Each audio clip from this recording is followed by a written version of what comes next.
La voix du directeur de la banque est descendue si bas que j'ai presque cru que la communication avait été coupée. Lieutenant-colonel Donovan, votre père est ici avec une femme qui prétend être votre mère. Je me souviens avoir ri. Pas parce que c'était drôle, mais parce que parfois, le cerveau rejette la réalité avant que le cœur ne puisse rattraper le coup. C'est impossible, ai-je dit. Ma mère est en Europe. Il y eut un silence à l'autre bout du fil, assez long pour que quelque chose de froid s'installe sous mes côtes.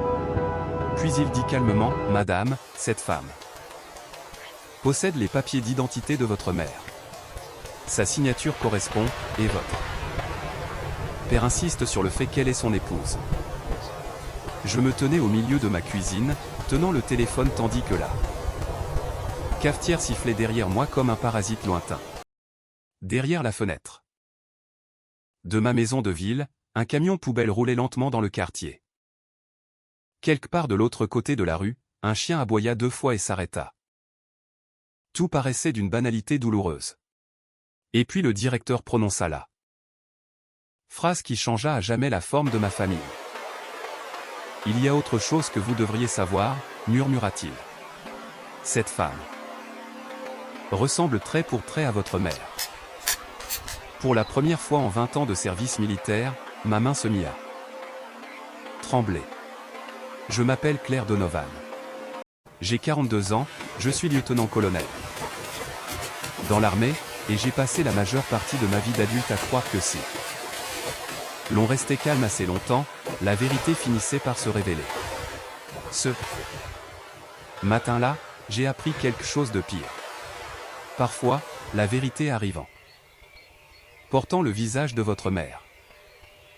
L'appel est arrivé à 9h17 un mardi matin, alors que j'étais pieds nus dans ma cuisine en attendant mon café.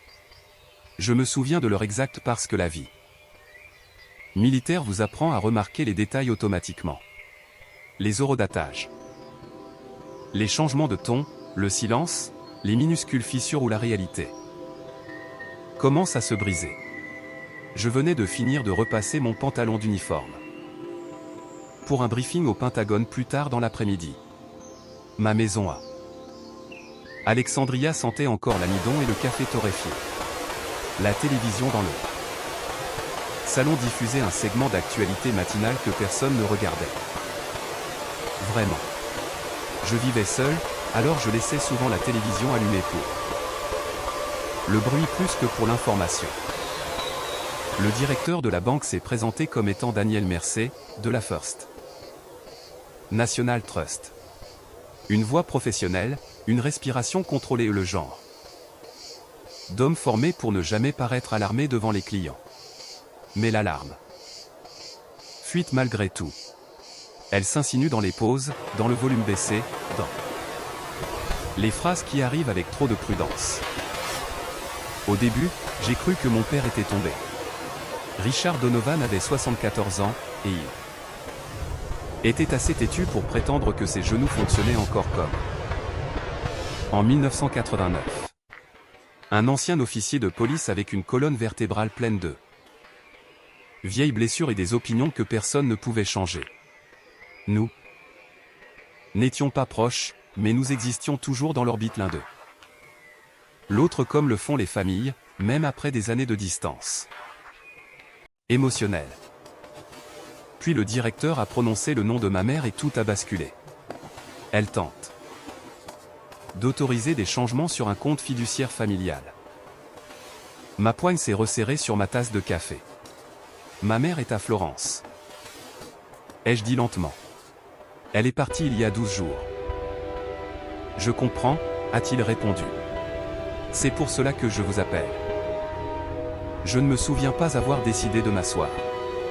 Une seconde, j'étais debout devant le comptoir de la cuisine, et la suivante, j'étais à table, fixant la condensation qui glissait sur l'extérieur de ma tasse de café intacte. Le directeur a continué prudemment. Votre père insiste sur le fait que cette femme est votre mère, Margaret Donovan. Mais l'un de nos associés a senti que quelque chose était incohérent. Incohérent? Comment ça? Une autre pause. Madame, elle ressemble presque parfaitement à votre mère. Mais il y a des détails qui ne correspondent pas. Des détails? Ce mot est resté gravé en moi parce que les détails sont l'endroit où les mensonges échouent. J'ai passé assez d'années dans les briefings du renseignement militaire pour savoir que les gens se préparent aux faits. Ils répètent des dates, des signatures.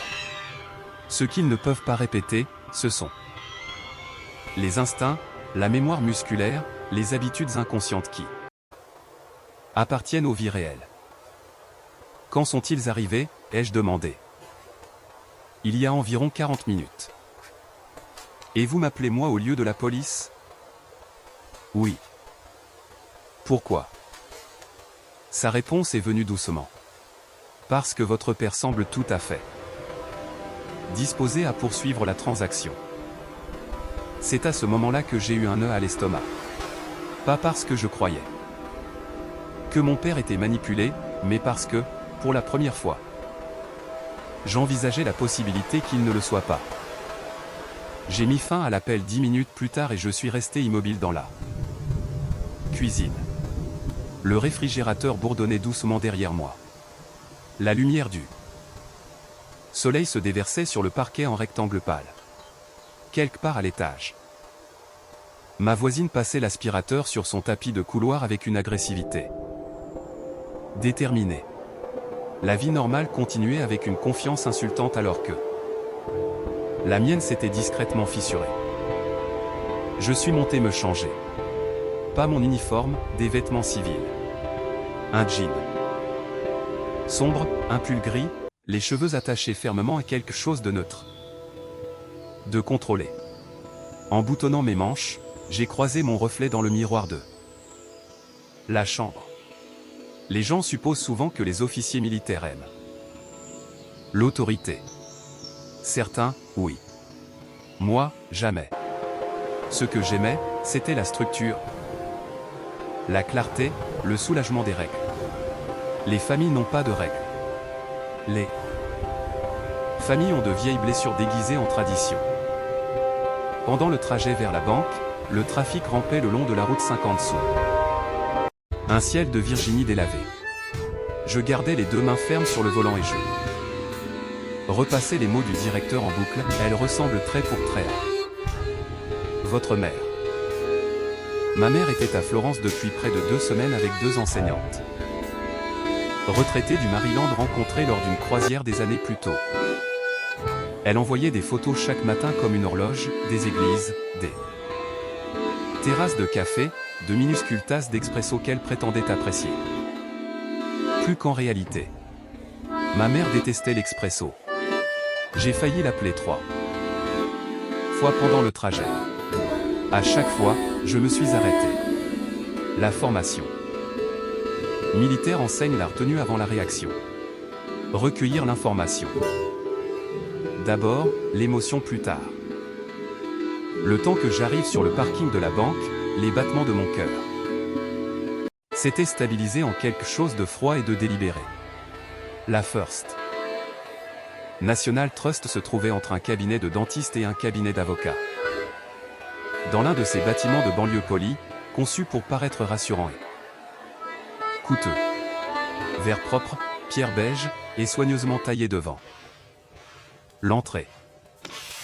Je suis entré et j'ai immédiatement senti le changement d'atmosphère.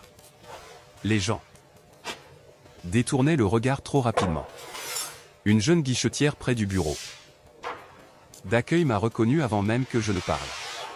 Le soulagement a traversé son visage si vite que c'en était presque douloureux à voir. Lieutenant-colonel Donovan, demanda-t-elle doucement. J'ai hoché la tête. Par ici, s'il vous plaît. Elle m'a conduite par un couloir latéral jusqu'à un bureau privé où Daniel Mercé m'attendait à côté d'une paroi vitrée partiellement recouverte par des stores baissés. Il avait exactement l'air de ce qu'est un banquier inquiet qui essaie désespérément de ne pas le paraître. Merci d'être venu si vite, dit-il. Où sont-ils? Il hésita, puis fit un geste vers la fenêtre. Je pense que vous devriez vous préparer. Je me suis approché et j'ai regardé à travers les 3 interstices des stores.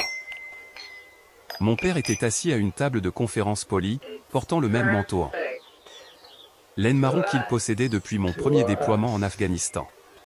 Sa posture était rigide, impatiente. Une main tapotait la table selon des rythmes courts et irrités que je reconnaissais instantanément depuis mon enfance. Et à côté de lui était assise ma mère. Sauf que ce n'était pas elle. Pendant une seconde impossible, mon corps y a cru. Malgré tout. Même cheveux blonds argentés, même posture élégante, même écharpe. Bleu marine noué soigneusement au cou. La ressemblance m'a frappé comme une force physique, mais ensuite je l'ai vu, l'alliance, sur la mauvaise main. Ma mère portait son alliance à la main gauche depuis 47 ans. La femme dans la banque la portait à droite. Et soudain, j'ai compris quelque chose de terrifiant, quelqu'un avait étudié ma mère de près. Très précisément. Je suis resté derrière la vitre plusieurs secondes de plus que nécessaire, fixant la femme assise à côté de mon père tandis que mon esprit tentait de forcer la logique dans quelque chose qui ne semblait plus logique. La ressemblance n'était pas superficielle. Ce n'était pas le genre de similitude que les gens soulignent poliment à l'épicerie ou à l'aéroport. Cette femme avait la posture de ma mère, son immobilité prudente, même la légère inclinaison de sa tête lorsqu'elle écoutait quelqu'un parler. Quelqu'un l'avait entraînée. Cette réalisation me troubla plus que l'usurpation elle-même, car on ne répète pas un autre être humain à moins qu'il n'y ait quelque chose de précieux à gagner de l'autre côté. Elle a présenté des pièces d'identité valides, dit doucement Daniel Mercea. Mes côtés. Permis de conduire, copie du passeport, vérification du numéro 2. Sécurité sociale. Faux. Nous ne le savons pas encore. Je gardais les yeux fixés sur mon père. Et il insiste sur le fait que c'est ma mère. Oui. Le mot tomba lourdement entre nous. Je me suis finalement écarté de la vitrée. J'ai croisé les bras fermement sur ma poitrine. Le bureau parut soudain trop chaud. Quelque part au-delà des murs, j'entendis la sonnerie étouffée d'un téléphone de bureau et le bruit mécanique sourd d'une imprimante. Des sons ordinaires. C'était l'aspect étrange de la trahison et elle se produisait pendant que les néons bourdonnaient au plafond, que les gens se servaient du café et que quelqu'un, quelque part, s'inquiétait de son déjeuner. Le désastre ne s'annonce presque jamais de manière spectaculaire. Il arrive sans bruit et s'assoit à une table de conférence, en faisant semblant d'être à sa place. Qu'est-ce qu'ils essaient d'autoriser exactement, ai-je demandé. Mercé ouvrit un dossier avec précaution, comme si même le papier devait être manipulé avec délicatesse désormais. Une restructuration du trust familial. Donovan, plusieurs transferts de propriété, des changements d'autorisation, des modifications d'accès. Ma mère n'autoriserait jamais de changement financier sans m'en parler. D'abord. Il parut mal à l'aise. Votre père a indiqué que la famille préférait la confidentialité. J'ai failli sourire à cela. La confidentialité. C'était une façon de décrire l'approche de mon père envers la vie de famille. Le silence en était une autre. Quand j'avais 8 ans, je suis tombé de vélo assez fort pour m'ouvrir le menton sur le béton. Je me souviens d'être assise aux urgences, le sang séchant et raidissant ma chemise, tandis que mon père me regardait et disait « Pleurez. Ne résout rien, Claire. » Ce n'était pas cruel, c'est ce qui rendait la chose pire. Il croyait sincèrement m'enseigner la force. Des années plus tard, après l'école des Rangers, après les déploiements, après les distinctions et les commandements, j'ai réalisé quelque chose de douloureux. À propos de mon père, il respectait l'endurance. Mais il se méfiait de l'intelligence émotionnelle parce qu'il la confondait avec de la faiblesse. Et les filles qui survivaient sans avoir besoin de réconfort rendaient les hommes comme lui mal à l'aise. Puis-je lui parler seul à seul, ai-je demandé. Mercé hésita. Nous préférerions ne pas aggraver la situation. Je ne vais pas l'aggraver. Cette partie-là, au moins, était vraie. Il m'escorta par un autre couloir jusqu'à un bureau plus petit donnant sur le parking. 5 minutes plus tard, la porte s'ouvrit et mon père entra. Richard. Donovan se tenait toujours comme un flic, même à la retraite. De larges épaules. Malgré l'âge, d'épais sourcils gris en permanence froncés, comme si la déception était devenue son expression naturelle. Il s'arrêta en me voyant. Pendant un bref instant, quelque chose traversa son visage. Pas de la culpabilité, quelque chose de plus proche de l'irritation. « Tu ne devrais pas être ici, dit-il. » Pas de bonjour. Pas de surprise. Juste une attitude défensive immédiate. Je me suis légèrement penché en arrière dans le fauteuil. C'est une chose intéressante à dire à ta fille après qu'une banque l'a appelée pour dire que tu es arrivé avec la jumelle identique de sa mère. Sa mâchoire se crispa. Cette femme est ta mère. Non, dis-je calmement. Ce n'est pas elle. Le silence s'étira entre nous. J'observais ses yeux avec attention.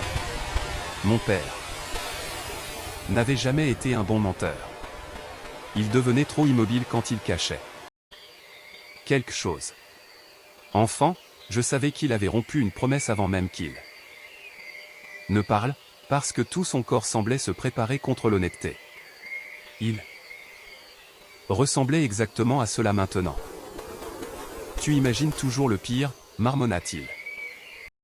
La phrase me toucha plus qu'elle ne l'aurait dû, car il m'avait dit des versions de cela toute ma vie. Quand je m'interrogeais sur le fait qu'Ethan empruntait de l'argent de façon répétée. Quand j'avertissais ma mère de ne pas co-signer un autre prêt. Quand je suggérais que les idées de business de mon frère cadet semblaient instables. Tu réfléchis trop, me disait souvent mon père. Peut-être. Mais réfléchir trop était la façon dont on survivait à un commandement militaire. Et parfois, c'était la façon dont on survivait à une famille. J'ai parlé à maman hier, dis-je doucement. Elle était à Florence. Elle est revenue plus tôt. Elle a posté des photos d'Italie ce matin. Ses yeux s'échappèrent des miens pendant une demi-seconde. Elle était là. Là. Fracture. Je me sentis soudain froide. Pas émotive, précise. Tu as donné ces papiers d'identité à quelqu'un, dis-je. Ça suffit. Tu as copié ces documents. Claire. Tu as laissé une inconnue s'asseoir dans une banque en prétendant être ta femme. Il frappa son bureau du plat de la main, assez fort pour faire trembler un pot à crayon. J'ai dit que ça suffisait. L'éclat résonna brièvement dans le bureau avant de disparaître à nouveau dans le silence. Je n'ai pas bronché. Cela sembla l'énerver davantage. Mon père m'étudia pendant plusieurs longues secondes, et je reconnus cette expression avec une familiarité douloureuse. C'était le même regard qu'il portait lors de ma cérémonie de promotion 3 ans plus tôt, fière en apparence, mais assombrie par autre chose. Une distance. Comme si chaque accomplissement me poussait un peu plus hors de sa compréhension de la féminité. Tu as changé, finit-il par dire. J'ai failli rire. Non, répondis-je doucement. J'ai juste arrêté de demander la permission d'avoir des opinions. L'estocade porta. Je le vis au léger mouvement de sa bouche. Pendant des années. Nos conversations suivaient les mêmes règles invisibles, je restais composé. Il restait inaccessible émotionnellement. Nous prétendions tous les deux que la retenue était synonyme de paix. Mais quelque chose avait basculé, maintenant. Pas bruyamment, mais doucement comme de la glace qui craque sous le poids. Son téléphone vibra sur le bureau. Il regarda immédiatement. Trop vite. Je remarquai le nom du contact avant qu'il ne retourne l'écran, Ethan, bien sûr. Une étrange fatigue m'envahit alors. Pas parce que mon frère pourrait être impliqué, mais parce qu'une partie de moi-ci était attendue instantanément. Ethan Donovan avait 38 ans et vivait toujours comme si les conséquences étaient facultatives. Entreprise en faillite, dette de jeu, promesses faites de fumée. Mon père avait passé des décennies à le secourir tout en appelant cela du soutien. Pendant ce temps, j'étais devenue la fille qui n'avait jamais besoin d'être sauvée. Ce rôle semble flatteur jusqu'à ce qu'on réalise ce qu'il signifie. Réellement, personne ne vérifie si l'enfant fort se sent seul. Personne ne lui demande s'il est fatigué. Mon père se leva brusquement. « Nous partons, dit-il. »« Non, répondis-je. » Il me dévisagea. Je soutins son regard avec assurance. Pour la première fois de ma vie, je pense qu'il a réalisé que je ne cherchais plus à obtenir son approbation, et cela l'a effrayé.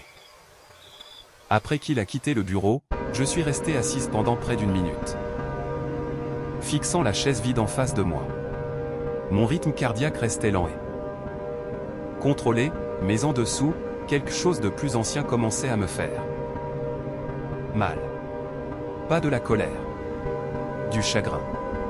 Le chagrin de reconnaître un schéma que l'on a passé des années à essayer de ne pas nommer. Mon téléphone vibra dans ma poche.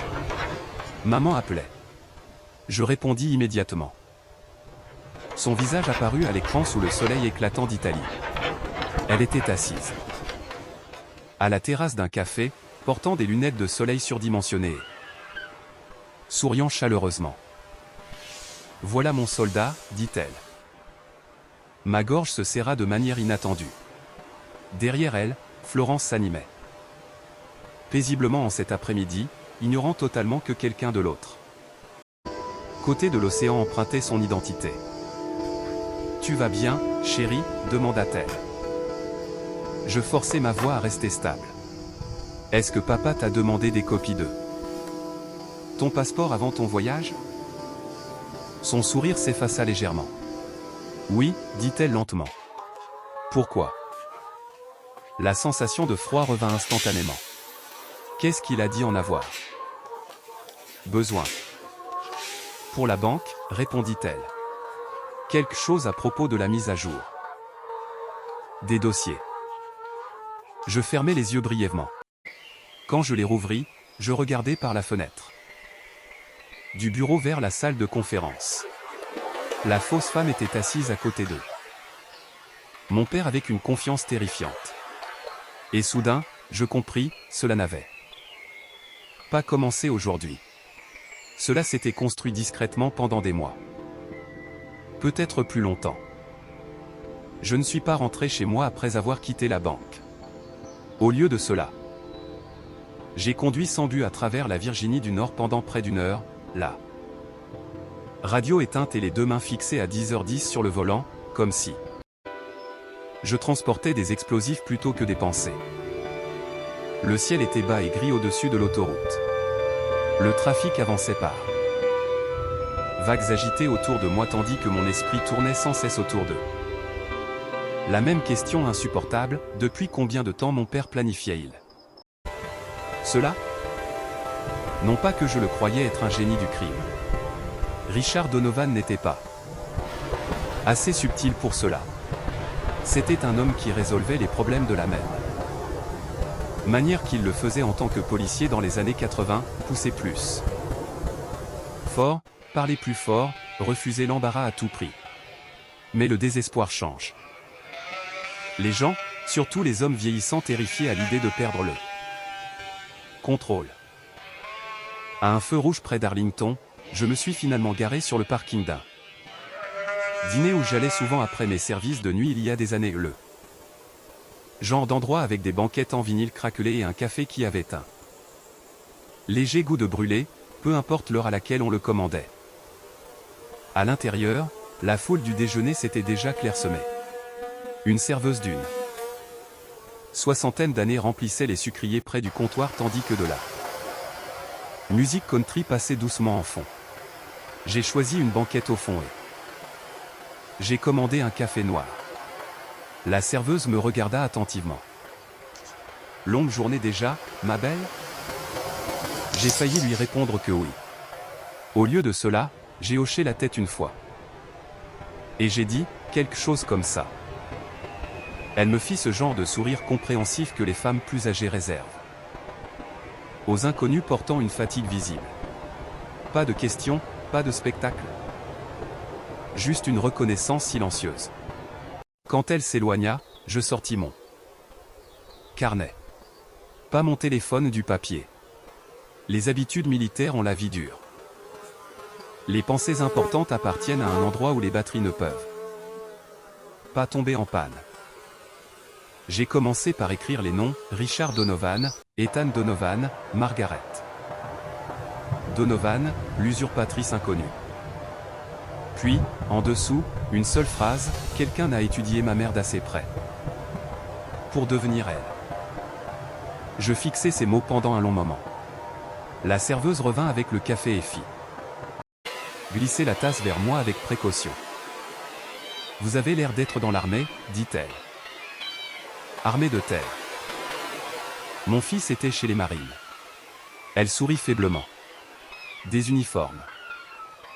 Différents, mais les mêmes yeux. Quels yeux? Les yeux fatigués. Après son départ, je suis resté assise à écouter le bruit des couverts s'entrechoquant contre les assiettes tandis qu'une vérité inconfortable s'installait lentement. Je n'étais pas choqué que mon père ait des tannes. Financièrement. Il l'avait fait toute ma vie. Ce qui me choquait, c'était ceci. Il était prêt à effacer ma mère pour y parvenir. Cela changeait tout.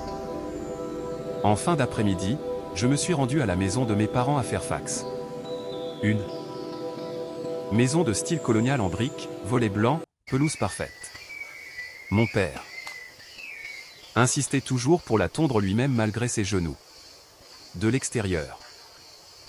Cela ressemblait au genre de maison où l'on organise des dîners de Thanksgiving.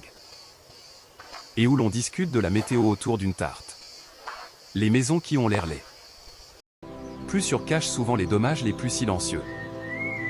Je me suis garé plus loin dans la rue plutôt que dans l'allée. Vieux réflexe. Observez d'abord. Les rideaux étaient fermés. Le pick-up de mon père était dans le garage, la porte partiellement ouverte. Pas de signe de la voiture d'état. Je me suis approché lentement, mes bottes crissant doucement sur le gravier haut. Bord de l'allée. L'air sentait la pluie et l'herbe coupée. À l'intérieur du garage, les néons bourdonnaient au-dessus de ma tête. C'est là que j'ai vu l'imprimante. Un grand scanner industriel à côté. Des piles de papier. Et soudain, ma poitrine s'est serrée. Pas à cause de ce qui se trouvait là, mais à cause de la façon dont c'était organisé. Des dossiers étiquetés soigneusement de l'écriture de mon père. Banque, juridique, trust, Margaret. Je m'approchai avec précaution. La vitre du scanner portait encore une légère trace de doigt dans un coin. À côté se trouvaient des copies du permis de conduire de ma mère, des pages de son passeport et des documents d'assurance. Des reproductions de haute qualité. Récentes. Précises. Quelqu'un avait construit une autre version de ma mère pièce par pièce. J'ouvris un autre dossier. À l'intérieur se trouvaient des pages remplies d'exercices d'écriture. La signature de ma mère répétée encore et encore. Certaines hésitantes, d'autres presque parfaites. Je m'assis lourdement sur un vieux tabouret en bois à côté de l'établi. Pendant plusieurs secondes, Je restais simplement là à fixer le vide. Pas encore en colère, juste assommé par l'intimité de la trahison. Une contrefaçon venant d'étrangers semble criminelle. Une contrefaçon venant de la famille semble personnelle. Mon téléphone vibra soudainement dans la poche de mon jean, assez fort pour me faire tressaillir. Daniel Mercé. Je répondis immédiatement. Lieutenant-colonel Donovan, dit-il doucement. Il y a autre chose. Quoi? Nous avons identifié la femme. Chaque muscle de mon corps se crispa. Son nom est Deborah Collins, 58 ans. Ancienne actrice de théâtre communautaire. Une actrice? Bien sûr. Cela expliquait la posture, les gestes répétés. L'assurance étudiée. Comment l'avez-vous identifiée? L'un de nos associés l'a reconnue grâce à des productions théâtrales locales. Il y a quelques années. Je baissais les yeux sur les signatures contrefaites étalées sur l'établi. C'est elle qu'elle commet une fraude? Nous n'en sommes pas certains. Cette réponse était importante car l'intention change tout. Il y eut une longue pause avant que Mercé ne reprenne. Votre père a pris un autre rendez-vous vendredi matin. Il a l'intention de finaliser les modifications du trust. Quelles modifications exactement? Une autre hésitation. Puis, avec précaution, la maison familiale serait transférée principalement à Ethan Donovan en vertu de dispositions révisées d'assistance médicale. Je fermai les yeux lentement. C'était là le véritable nœud du problème. Pas de l'avidité, exactement. De la peur. Mon père avait passé des décennies à protéger Ethan de l'âge adulte tout en supposant discrètement que je survivrais cela. N'importe quoi. Parce que je l'avais toujours fait. Je me souvenais d'avoir 16 ans et d'avoir gagné une bourse d'études d'excellence. Au niveau de l'État alors qu'Ethan se faisait arrêter pour conduite en état d'ivresse la même semaine. Au dîner ce soir-là, mon père avait à peine regardé ma lettre d'attribution. Toute son attention était fixée sur Ethan. Il a des difficultés, m'avait murmuré maman plus tard, comme si la réussite annulait automatiquement le besoin de tendresse. Je rouvris les yeux et fixai les papiers étalés sur l'établi du garage. Pour la première fois de la journée, la colère arriva proprement à pas explosive, mais froide, mesurée, une colère militaire. La sorte de colère dangereuse. Quand vendredi arrivera, dis-je calmement au téléphone, ne les empêchez pas d'entrer. Mercé parut surpris. Madame? Laissez-les croire que le plan fonctionne. Silence, puis compréhension. Vous voulez qu'ils se sentent à l'aise? Oui. Je mis fin à l'appel et restai seul dans le garage, écoutant la pluie commencer à tapoter doucement sur le toit. L'odeur d'huile de moteur et de vieux cartons remplissait l'air. À proximité, suspendus à des crochets rouillés contre le mur, se trouvaient les vieux uniformes de police de mon père, soigneusement scellés sous plastique de pressing. À côté d'eux se trouvait une boîte en carton poussiéreuse étiquetée « Clar ». Je fronçai légèrement les sourcils et la descendis. À l'intérieur se trouvaient des photographies, des lettres de recommandation, des articles militaires. Découpés dans des journaux, ma citation pour la Bronze Star et des choses que j'ignorais que mon père avait gardées. Je les ai fixées pendant un long moment. Puis j'ai remarqué quelque chose d'étrange. Chaque article avait été plié vers l'intérieur, comme si quelqu'un voulait les préserver sans jamais les regarder pleinement. Ma gorge se serra de manière inattendue. Pendant des années, j'ai pensé que mon père ignorait mes accomplissements parce qu'il s'en fichait.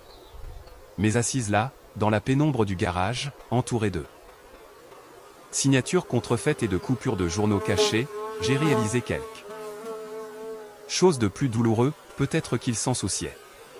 Peut-être qu'il ne Savait tout simplement pas quoi faire d'une fille devenue plus forte qu'il n'était capable d'aimer. La pluie martelait plus fort au-dessus de ma tête. Je fermai la boîte avec précaution. Puis je trouvai la photographie. Un portrait professionnel de la fausse femme souriant de manière rigide à l'appareil. Au dos, de l'écriture de mon père, se trouvaient 3 mots, Déborah essayage final. Et soudain, toute cette histoire cessa de paraître impulsive. Ce n'était pas de la confusion. C'était une répétition. Le vendredi matin arriva sous une pluie froide et régulière qui rendait les trottoirs argentés et brouillait les contours des bâtiments derrière des rideaux d'eau. Je me réveillai avant l'aube sans avoir besoin d'un réveil. Pendant plusieurs minutes, je restais immobile dans mon lit, écoutant le son de la pluie, tapotant doucement contre les fenêtres de la maison, tandis que les événements des 3 derniers jours s'organisaient soigneusement dans mon esprit. La vie militaire vous apprend quelque chose d'étrange sur la peur. L'anticipation est généralement pire que l'événement lui-même. Au moment où la confrontation arrive, le corps a déjà accepté la survie comme une exigence. Je me préparais lentement.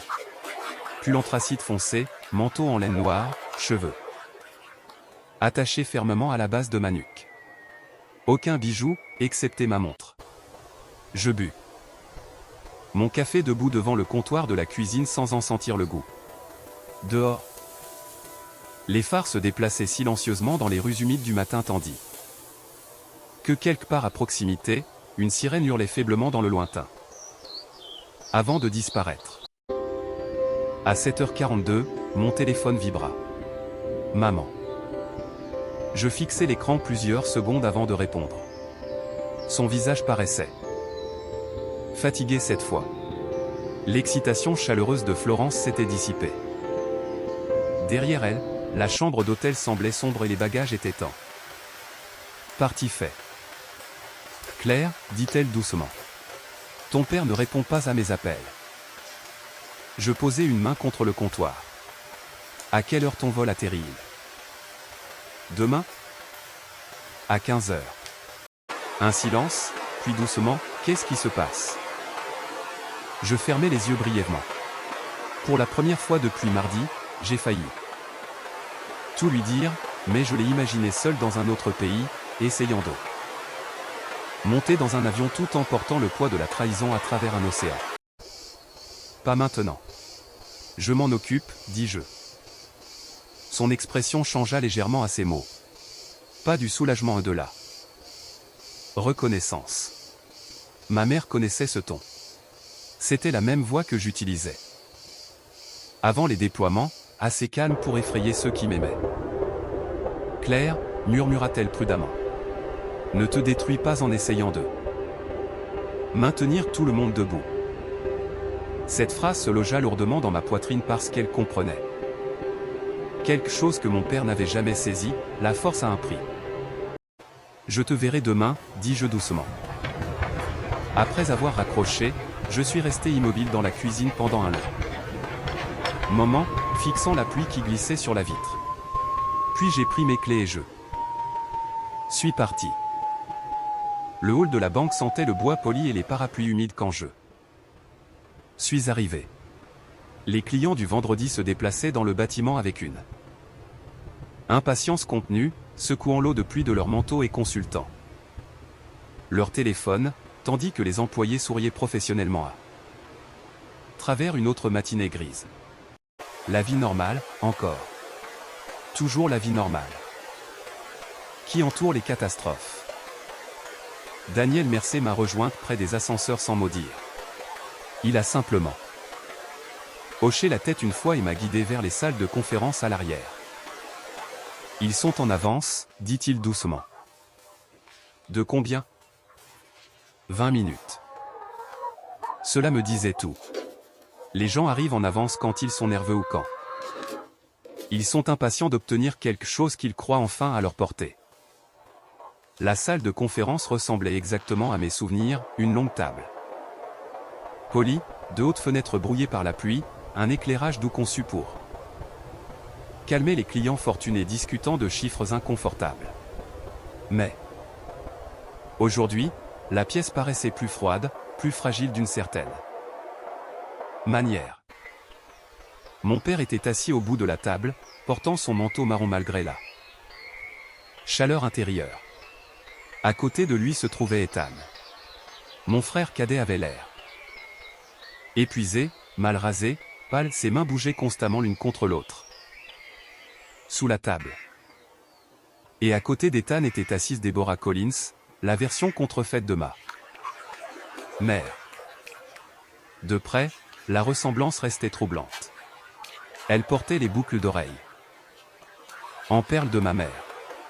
Ses cheveux blonds argentés bouclaient soigneusement sur ses épaules, exactement comme ma mère se coiffait avant les dîners officiels. Mais maintenant, je pouvais voir l'effort sous-jacent, la tension autour de ça. Bouche, la posture trop contrôlée. Les acteurs savent quelque chose que les gens ordinaires ignorent, l'imitation est épuisante. Quand je suis entré dans la pièce, Ethan a levé les yeux le premier. Le soulagement a traversé son visage, puis la confusion. Claire, dit-il rapidement, se levant à moitié. Dieu merci, toute cette histoire a pris des proportions ridicules. Je le regardais fixement. 38 ans et il parlait encore comme si les conséquences étaient de simples malentendus temporaires. Mon père ne se leva pas, assieds-toi, marmonna-t-il. Pas à moi, à Ethan.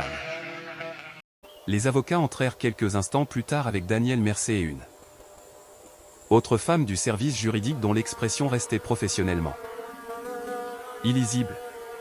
Les dossiers furent ouverts. Les stylos cliquèrent doucement. Là. Puis continuaient de chuchoter contre les vitres. Personne ne parla pendant plusieurs secondes. Puis l'officier juridique croisa les mains calmement. Monsieur Donovan, dit-elle, avant de procéder à toute autorisation, nous exigeons une vérification d'identité supplémentaire. La mâchoire de mon père se crispa instantanément. C'est ridicule. Une procédure de routine, répondit-elle. De routine ? Un mot intéressant. Tout le monde dans cette pièce comprenait que plus rien n'était de routine ici. Déborah sourit faiblement et ajusta son écharpe avec une élégance étudiée. Je serai ravie de répondre à tout ce que vous voudrez, dit-elle doucement. Et pendant une seconde terrifiante, elle sonna presque exactement comme ma mère. L'officier hocha poliment la tête. Merveilleux. Commençons simplement. Elle ouvrit le dossier. Madame Donovan, pouvez-vous confirmer de quel côté du lit votre mari dort habituellement? Déborah cligna des yeux une fois, puis sourit à nouveau. À gauche. Silence.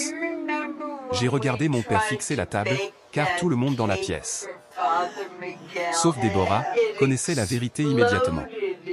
Mon père a toujours dormi à droite à cause d'une vieille blessure à l'épaule datant de ses années dans la police. L'officier prit une petite note.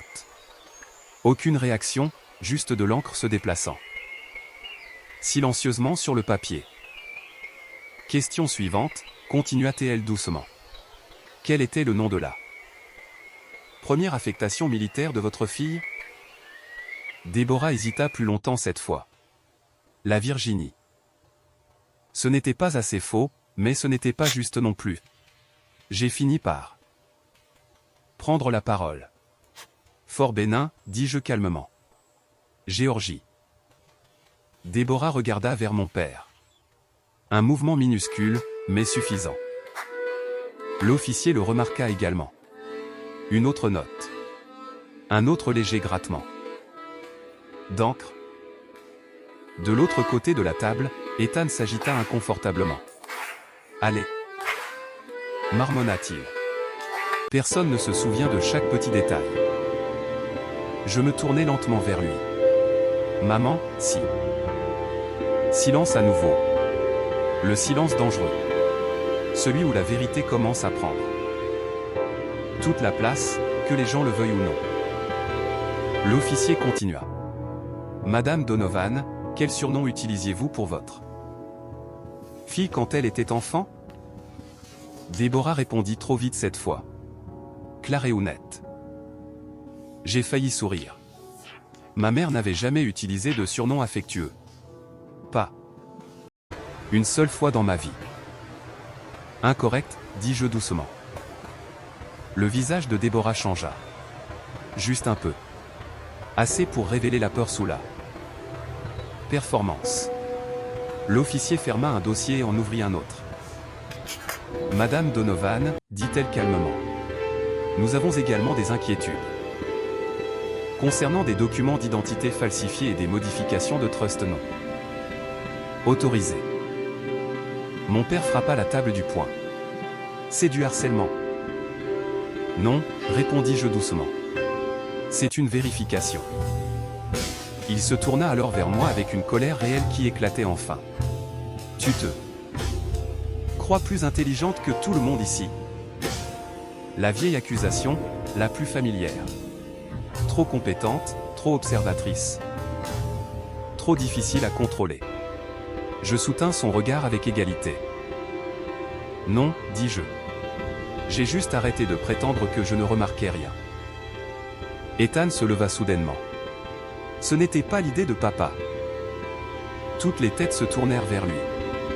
Et elle était là, la fracture. La respiration de mon frère devint irrégulière. On avait besoin d'aide. La maison, les dettes. Ethan prévint sévèrement mon père. Mais Ethan semblait sur le point de craquer. Tu m'as toujours aidé, murmura-t-il en direction de notre père. Tu avais dit que ce serait temporaire. Temporaire? Ce mot que les familles utilisent quand la complaisance devient héritage. Déborah retira lentement ses boucles d'oreilles en perles et les posa avec précaution sur la table. Je ne savais pas tout, dit-elle doucement. Je le jure devant Dieu, je ne savais pas. Mon père la regarda avec incrédulité. Tu en dis trop. Non, répondit-elle d'une voix tremblante. C'est toi. La pièce tomba dans un silence complet. Même la pluie semblait plus calme. Puis, je fouillai calmement dans mon sac et posai la photographie sur la table. Déborah essayage final. L'écriture de mon père était visible au dos. Personne ne bougea. Personne ne respira. Je regardais mon père droit dans les yeux. Pendant des années, j'avais imaginé que la vengeance serait explosive si elle arrivait un jour bruyante. Émotionnelle, satisfaisante. Au lieu de cela, c'était d'un calme déchirant. Tu n'as pas fait confiance à maman pour lui dire la vérité, dis-je. Doucement. Tu n'as pas fait confiance à Ethan pour qu'il assume les conséquences de ses actes. Et tu ne m'as jamais fait confiance, à moins que je ne te sois utile. Son visage se durcit instantanément. Tu te crois meilleur que cette famille? La phrase résonna dans la pièce, une vieille douleur déguisée en colère. Je soutins son regard sans faillir. Non, répondis-je calmement. J'ai juste fini par me lasser de mendier pour être choisi. Quelque chose en lui s'effondra alors. Pas de manière spectaculaire. Silencieusement, comme un vieux bâtiment cédant enfin sous le poids d'années de dommages structurels cachés. Et pour la première fois de toute ma vie, mon père me parut vieux. Pas puissant, pas têtu, juste fatigué. Après la fin de la réunion, personne ne se leva immédiatement. C'est ce dont je me souviens le mieux. Pas les cris, pas les menaces, juste le silence. S'installant dans la pièce comme de la poussière après un effondrement. L'officier juridique rassembla les documents avec soin tandis qu'Ethan restait assis à fixer ses mains comme s'il ne les reconnaissait plus. Déborah essuya discrètement ses yeux avec le coin d'un mouchoir, sa posture s'affaissant enfin. Sous le poids de l'épuisement, Et mon père resta totalement immobile. Pendant des années, Richard Donovan avait rempli chaque pièce où il entrait. Même en silence, il dégageait une autorité comme certains hommes portent un parfum tissé de manière permanente dans l'air autour d'eux. Mais maintenant, quelque chose avait changé. La pièce ne gravitait plus autour de lui. La vérité occupait plus d'espace que lui. J'ai signé plusieurs déclarations pour la banque avant de partir, des gels temporaires, des rapports de fraude, des révisions de protection pour le trust. Ma signature se déplaçait avec régularité sur chaque page tandis que la pluie continuait de rayer les hautes fenêtres derrière nous. Personne n'a tenté de m'arrêter quand je me suis enfin levé. Ni mon père, ni Ethan, ni même Déborah, car certaines fins n'ont besoin d'aucune permission. Dehors, la pluie s'était adoucie en une fine brume grise qui recouvrait les trottoirs et les voitures garées d'un voile argenté. Je suis resté sous l'auvent près de l'entrée un instant, respirant l'air froid dans des poumons qui semblaient soudain plus lourds que le matin même. Mon téléphone vibra. Maman. Son vol avait atterri en avance à l'aéroport de Due grâce à des vents favorables au-dessus de l'Atlantique. Je suis à la maison, dit-elle doucement. Quelque chose en moi manqua de se briser à ces mots. La maison? Une chose si simple jusqu'à ce que les gens commencent à essayer de se la voler les uns aux autres. Je viens te chercher, dis-je. Non, répondit-elle gentiment. Viens plutôt à la maison. La maison, pas chez nous. J'ai remarqué la nuance immédiatement. Le trajet vers Fairfax prit près de 40 minutes dans le trafic humide sous les nuages bas.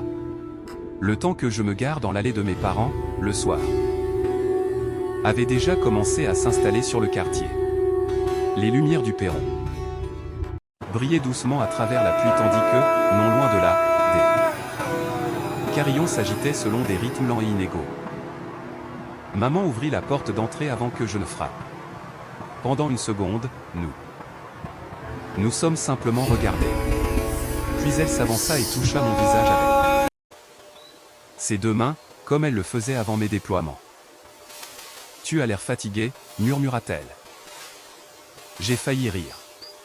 Au lieu de cela, je l'ai serré dans mes bras avec précaution. Et pendant un bref instant, je me suis autorisé à ressentir à quel point j'étais réellement épuisé. La maison sentait légèrement la bougie à la cannelle et le vieux vernis à bois.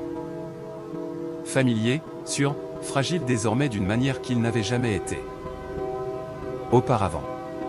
Mon père était assis seul dans la cuisine, pas de télévision, pas de journal, juste une tasse de café intacte qui refroidissait à côté de lui sous la lumière jaune du plafonnier. Il paraissait plus petit, pas physiquement, mais émotionnellement. Ma mère monta silencieusement à l'étage sans lui adresser la parole. Ce silence portait plus de déception que n'importe quel cri n'aurait pu le faire. J'enlevai mon manteau lentement et m'assis en face de lui à table.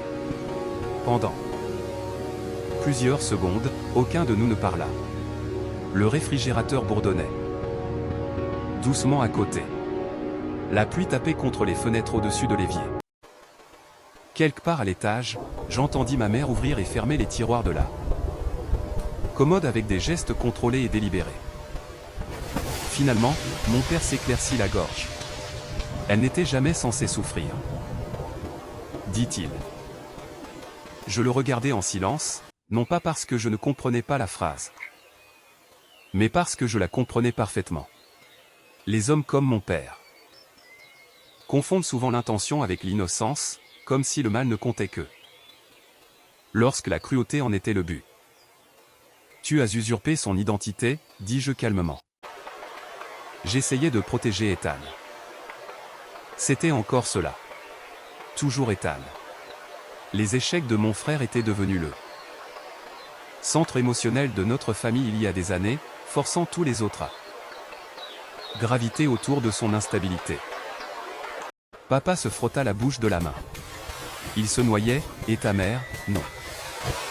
Il détourna le regard immédiatement. Cette réponse me disait tout. Les familles ont des rôles invisibles. La mienne n'y échappait pas, Ethan était le fragile. Papa était le sauveur. Maman était la médiatrice. Et moi, j'étais celle dont on attendait qu'elle survive en silence. J'ai gardé tous les articles sur toi, dit-il soudain. Le changement de sujet me fit tressaillir. Je fronçai les sourcils. Quoi? Dans le garage. Sa voix semblait plus rauque. Chaque promotion, chaque médaille, chaque coupure de presse. Je repensais à la boîte poussiéreuse sous les vieux uniformes de police. Les articles soigneusement pliés et cachés comme des secrets. Tu n'as jamais rien dit. Sa mâchoire se crispa. Tu n'avais pas besoin d'encouragement. La phrase me fit plus de mal que je ne l'aurais cru. Pas parce qu'elle était cruelle, mais parce qu'il le pensait sincèrement. Pendant la majeure partie de ma vie, ma force avait été traitée comme une preuve que j'avais besoin de moins d'amour, moins de protection, moins de tendresse. Je regardais mon père assis sous la lumière de la cuisine avec ses épaules fatiguées et ses mains tremblantes. Et soudain, je vis la vérité clairement. Pour la première fois, il m'avait aimé. Il m'avait simplement aimé comme un homme prépare quelqu'un pour la guerre. Et quelque part en chemin, il avait oublié que les filles ont aussi besoin de douceur. Tu sais ce qui est le plus triste, demandai-je doucement. Il leva les yeux lentement. J'aurais aidé Ethan. Son visage changea instantanément. De la douleur. Une douleur réelle cette fois. Pas de la colère, pas de la fierté, juste une prise de conscience arrivant trop tard. Je sais, murmura-t-il. À l'étage, le plancher craqua doucement sous les pas de ma mère. Mon père fixa le café froid entre ses mains. Puis enfin, très doucement, il dit la chose que je n'aurais jamais cru entendre de sa bouche. Tu as cessé d'avoir besoin de moi. Les mots flottèrent dans la cuisine comme de la fumée.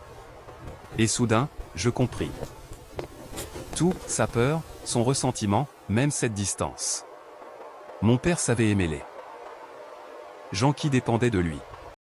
Mais l'indépendance ressemblait à de l'abandon pour les hommes élevés dans sa génération. Je m'adossai lentement à ma chaise et je l'étudiai pendant un long moment. Pendant des années, j'avais pensé que la vengeance consistait à infliger une douleur égale à faire ressentir à quelqu'un la même solitude qu'il vous avait donnée. Mais assise là, en face de mon père vieillissant tandis que la pluie chuchotait contre les vitres de la maison de mon enfance, la vengeance n'avait plus d'importance. La liberté, oui. La liberté de ne plus mendier de permission émotionnelle. La liberté d'occuper de l'espace sans m'en excuser.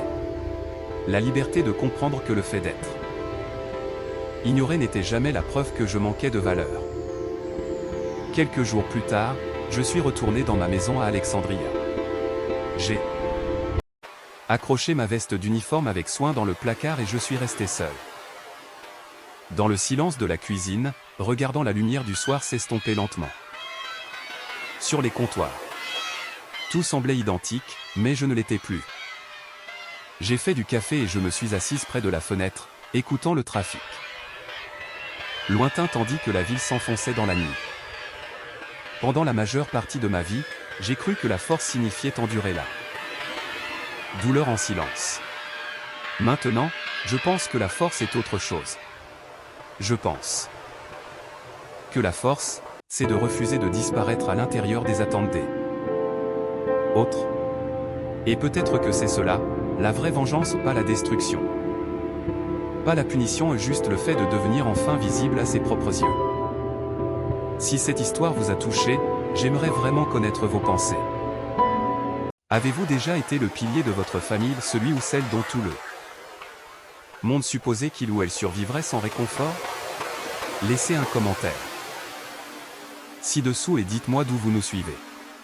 Ces histoires nous rappellent que La souffrance silencieuse existe dans plus de foyers qu'on ne l'admet. Et si vous aimez les histoires émouvantes comme celle-ci, abonnez-vous et restez avec nous. Nous partageons de nouvelles histoires chaque jour, et j'aimerais beaucoup que vous fassiez partie de ce voyage.